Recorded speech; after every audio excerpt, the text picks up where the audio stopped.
अस्सलामु अलैकुम मोहतरम शेख। वालेकुम अस्सलाम। सलामती हो उस पर जो अपने लोगों का ख्याल रखता है और जो अल्लाह का दिया गया फर्ज मुनासिब अंदाज में पूरा करता है। उस्मान साहब, खुश आमदीद। अस्तगफिरुल्लाह मोहतरम शेख, अस्तगफिरुल्लाह। नहीं नहीं, आपने हमारे मशवरों पर अमल करके अपने दिल के खिलाफ जाकर शादी का फैसला लिया। ये फैसला सिर्फ वही सरदार कर सकता है जिसे अपने कबीले का ख्याल हो। ये फैसला वही खातून कबूल कर सकती है जिसे अपने शौहर और कबीले की फिक्र हो। आप दोनों पर हमें फख्र है। मेरा अल्लाह आपसे राजी हो। अल्लाह राजी हो आपसे भी मोहतरम शेख। कल हम तुर्कमान सरदारों के साथ मिलकर शादी की दावत मनाएंगे। अल्लाह मुबारक करे। आमीन मोहतरम शेख, आमीन आमीन। उस्मान साहब, आपका कबीला, आपकी सरदारी और रियासत मजबूत फौज बनेंगे इंशाअल्लाह। हाँ, अब आप मुझे बताएं,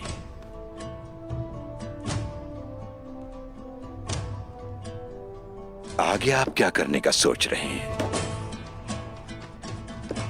हमारी रिवायात ही कानून होंगे। हर कला, हमारा हर शहर, यहां तक कि हर कबीला बहुत खुशहाल होंगे। वो सारी सरजमीनें जो हमारी फतुहात का हिस्सा है तामीर की जाएंगी और हमारी हुक्मरानी से हमारी रियासत के लोग मुतमईन होंगे। बहुत अच्छी बात की आपने उस्मान साहब।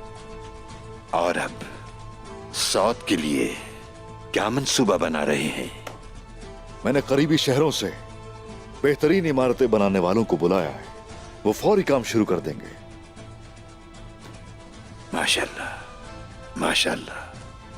लेकिन ये करते हुए मुसलमानों के साथ साथ गैर मुस्लिमों के लिए भी हुकूक का ख्याल रखना चाहिए।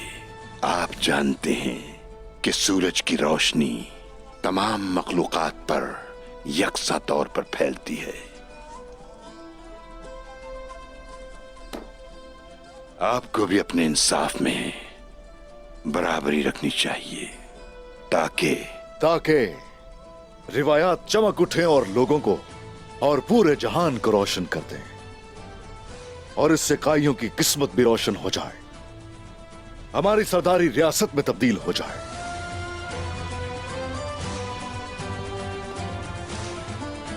मुझे अब इजाजत दीजिए।